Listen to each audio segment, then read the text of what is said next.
तुम्ही पाहत आहात MCN न्यूज मराठी। खामगाव नगर परिषद निवडणुकीसाठी नगराध्यक्ष आणि नगरसेवक पदाचे उमेदवारी अर्ज दाखल करण्यात आले आहेत।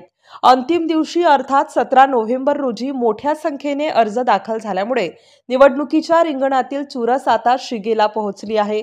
निवडणूक निर्णय अधिकाऱ्यांनी दिलेल्या माहितीनुसार खामगाव नगरपालिका नगराध्यक्ष पदासाठी 8 अर्ज दाखल झाले आहेत, तर विविध प्रभागांमधून नगरसेवक पदासाठी 166 अर्ज दाखल झाले असून एकूण नगराध्यक्ष आणि नगरसेवक पदांसाठी मिळून एकूण 174 उमेदवारी अर्ज दाखल झाले आहेत। यात प्रबळ पक्षांच्या अधिकृत उमेदवारांसह बंडखोर आणि अपक्ष उमेदवारांचाही समावेश आहे, ज्यामुळे अनेक प्रभागात तिरंगी तर कुठे चौरंगी लढत पाहायला मिळणार आहे।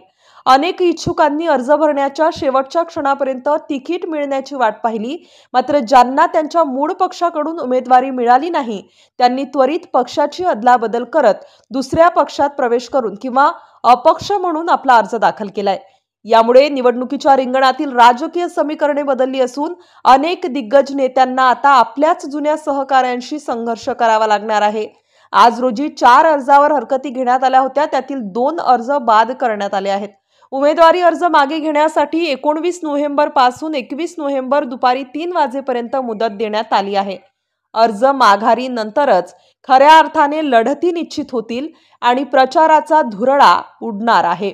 MCN न्यूज मराठी करिता शेख अजीज मोहम्मद, खामगाव।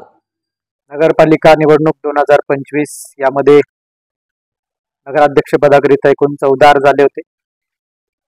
छाननी अंती 14 अर्ज असून त्या छाननी अंती काही लोकांचे रिपीट अर्ज होते आणि काही उमेदवारांचे अर्ज रिजेक्ट झाले आणि डमी कॅन्डिडेट्स पण बाद झाले। या सर्व प्रक्रिया करून नगराध्यक्ष पदाकरिता आता 8 उमेदवारांची वैधरित्या नामनिर्दिष्ट उमेदवारांची यादी पब्लिश झालेली आहे।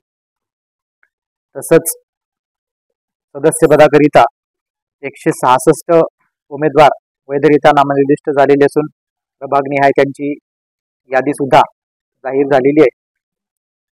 सध्या उमेदवारी मागे घेण्याचा कालावधी आजपासूनच चालू झालेला आहे।